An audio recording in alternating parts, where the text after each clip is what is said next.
আসসালামু আলাইকুম, আশা করি সবাই ভালো আছেন। আজকে প্রথম এই মাসের কবুতরের বাচ্চা বিক্রি করলাম। আজকে এই বাচ্চাগুলো কত টাকা করে জোড়া বিক্রি করলাম আর সেই সঙ্গে কত জোড়া কবুতরের বাচ্চা বিক্রি করলাম তো আপনাদেরকে এই ভিডিওর মাধ্যমে জানাবো। এছাড়াও কিছু ভাই আমাকে কমেন্ট করে আমার কাছ থেকে জানতে চেয়েছিল যে তারা নতুন করে কবুতর খামার শুরু করবে, তো কত জোড়া দিয়ে কীভাবে শুরু করবে, তো সেটা আপনাদেরকে এই ভিডিওর মাধ্যমে জানাবো। সেই সঙ্গে এখানে আমার কত জোড়া কবুতর আছে আর এখান থেকে কত জোড়া কবুতরের বাচ্চা পাই, তো এটা আপনাদেরকে এই ভিডিওর মাধ্যমে জানাবো। কবুতরের বাচ্চাগুলো বিক্রি করে এখান থেকে খাবার খরচ বাদ দিয়ে কত টাকা ইনকাম হয়, তো সেই ধারণাটাও আপনাদেরকে এই ভিডিওর মাধ্যমে দেবো। ভিডিওটা শুরু করার আগে প্রথমে আমার পরিচয় দিয়ে নিচ্ছি। আমার নাম হচ্ছে সাহেদ আলী, আমার ঠিকানা হচ্ছে পশ্চিমবঙ্গের কুচবিহার ডিস্ট্রিক্ট। যদি কেউ আমার সঙ্গে যোগাযোগ করতে চান তো ইউটিউব চ্যানেলে আমার ফেসবুক লিঙ্ক দেওয়া আছে, ওখানে গিয়ে মেসেঞ্জারের মাধ্যমে আমাকে মেসেজ করতে পারেন। আর যারা ফেসবুক থেকে দেখছেন তারা সরাসরি ওখান থেকে আমার সঙ্গে যোগাযোগ করতে পারবেন। আপনারা আমার ভিডিওটা একটু মনোযোগ সহকারে দেখুন, তাহলে বুঝতে পারবেন যে কবুতর কী পরিমাণ ডিম আর বাচ্চা দিয়ে থাকে। তো প্রথমে আপনারা এটা ভালোভাবে দেখুন, পরবর্তীতে আপনাদেরকে জানাবো যে এখানে কতগুলো কবুতর আছে আর এই কবুতরগুলো এখানে প্রতি মাসে কত জোড়া বাচ্চা দিয়ে থাকে, সেই সঙ্গে এই বাচ্চাগুলো বিক্রি করে এখান থেকে খাবার খরচ বাদ দিয়ে কত টাকা আমার ইনকাম হয়। যারা আমার এই ভিডিওগুলো নিয়মিত দেখেন তারা তো অবশ্যই জানেন যে আমার এই কবুতরগুলো প্রতি মাসে কীরকম বাচ্চা দিয়ে থাকে। আর যারা হয়তো নতুন করে আমার এই ভিডিওটা দেখতেছেন তো তাদের ক্ষেত্রে হয়তো ব্যাপারটা বুঝতে একটু অসুবিধা হবে, তো তাদেরকে বলবো আমার এই চ্যানেলটা সাবস্ক্রাইব করবেন। এখানে আমি আমার খামারে নিয়মিত ভিডিও দিই।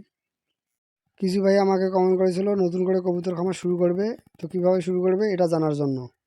সেই সব ভাইদের উদ্দেশ্যে বা নতুনদের উদ্দেশ্যে প্রথমেই যে কথাটা বলতে হয় সেটা হলো যে আপনারা আপনাদের ক্যাপাসিটি অনুযায়ী প্রথমে কবুতরের বাসস্থানটা বানিয়ে নেবেন। এরপর এখানে 5 থেকে 7 জোড়া কবুতর এনে তো প্রথম অবস্থায় এটা শুরু করতে পারেন। আর এই কবুতরের বাচ্চাগুলো হাট থেকে সংগ্রহ না করে এটা মূলত আপনারা যেখানে কবুতর খামার আছে বা মানুষের বাড়িতে গিয়ে এই বাচ্চাগুলো সংগ্রহ করতে পারেন। মানে এমন বাচ্চা সংগ্রহ করবেন যেগুলো মানে একা একা মানে খাওয়া শুরু করেছে বা একা একা উঠতে পারে, তো এরকম বাচ্চা নিয়ে এসে প্রথম অবস্থায় এটাকে শুরু করবেন।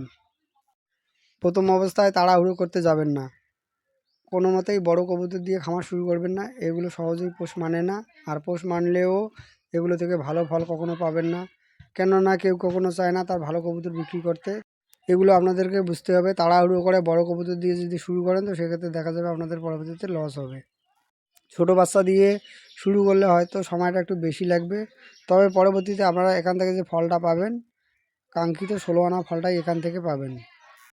আমিও প্রথম অবস্থায় তাড়াহুড়ো করতে গিয়েছিলাম, তো ভেবেছিলাম হয়তো বড় কবুতর এনে খামারটা শুরু করলে হয়তো তাড়াতাড়ি এখান থেকে বেনিফিট পাবো। উল্টা তো সেটা হয়নি, বরঞ্চ এখানে যে আমি কবুতরগুলো এনেছিলাম মানে 5 জোড়া কবুতর, তো এখান থেকে কয়েকটা আমার উড়ে গিয়েছিলো আর যে কয়টা ছিল তো এগুলো অসুস্থ ছিল, তো পরবর্তীতে এখান থেকে আমার মারা যায়।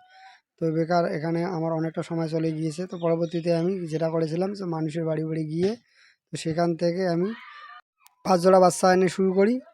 আর এটা মোটামুটি 6 মাস অপেক্ষা করার পর তো এখান থেকে আমি সফলতা পাই। আর এখন তো দেখতে পাচ্ছেন এখানে মোটামুটি 120টা কবুতর বর্তমানে আছে। তো এগুলো মানে এখানে সবসময় থাকে মোটামুটি, মানে আমার এখানে 120টা কবুতর সবসময় থাকে। আর বর্তমানে এখান থেকে যে বাচ্চাগুলো পাই, বর্তমানে বলবো না, মানে দীর্ঘ এটা আমি মোটামুটি 3.5 বা 4 বছরের কাছাকাছি থেকে তো এইরকম বাচ্চাগুলো পেতেছি। তো প্রথম অবস্থায় আমি 1 বছর এখানকার কোনো রকম বাচ্চা বিক্রি করিনি।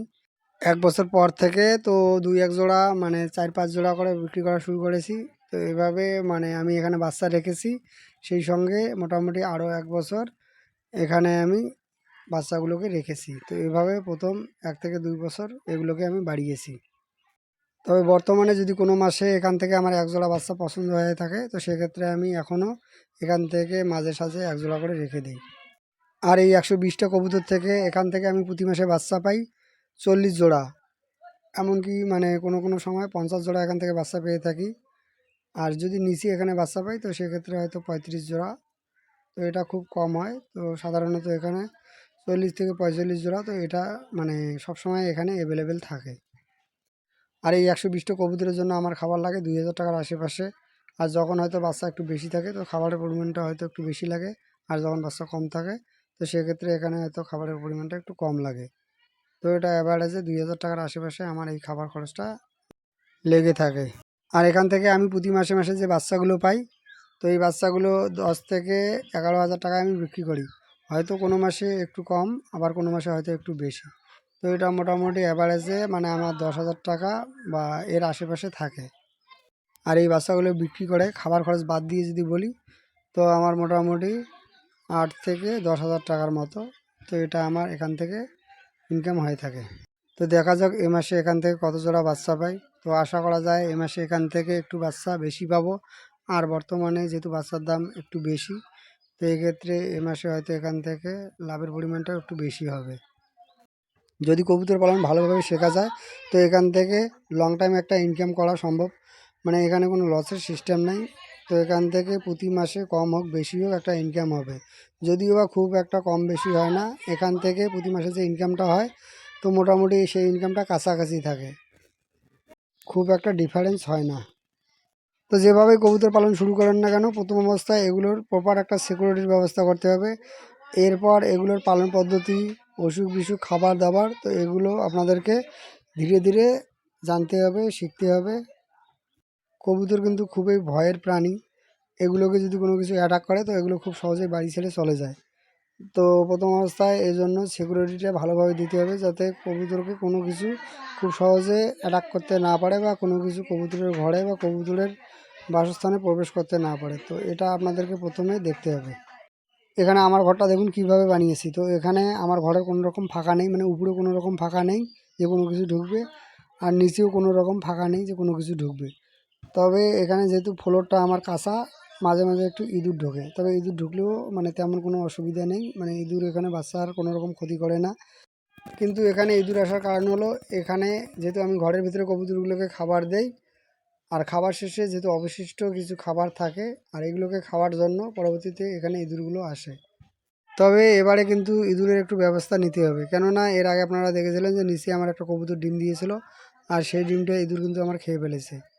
তো এবার ভাবতেছি ইঁদুরের একটা ব্যবস্থা করব, আর তা না হলে কিন্তু নিচে যদি আমার কোনো কবুতর ডিম দেয় তাহলে সব ডিম কিন্তু পরবর্তীতে এখান থেকে আমার ইঁদুর খেয়ে ফেলবে। আজকে যে বাচ্চাগুলো আমি বিক্রি করব, তো এই বাচ্চাগুলো এক চাচা আমার কাছ থেকে অর্ডার করেছিল, 2 জোড়া বাচ্চার অর্ডার করেছিল। তো 2 জোড়া বাচ্চা নিয়ে আসলাম এই চাচাকে দেওয়ার জন্য। তো দেখা যাক এই 2 জোড়া বাচ্চার দাম চাচা আমাকে কত টাকা দেয়। বাচ্চার দাম আমি চেয়েছিলাম 300 টাকা। তো দেখা যাক চাচা আমাকে এই বাচ্চার দাম কত টাকা দেয়। 300 টাকা করে জোড়া দিয়েছে, 2 জোড়া বাচ্চা 600 টাকায় বিক্রি করেছি। আজকে এ পর্যন্ত, ভালো থাকুন, সুস্থ থাকুন, আসসালামু আলাইকুম।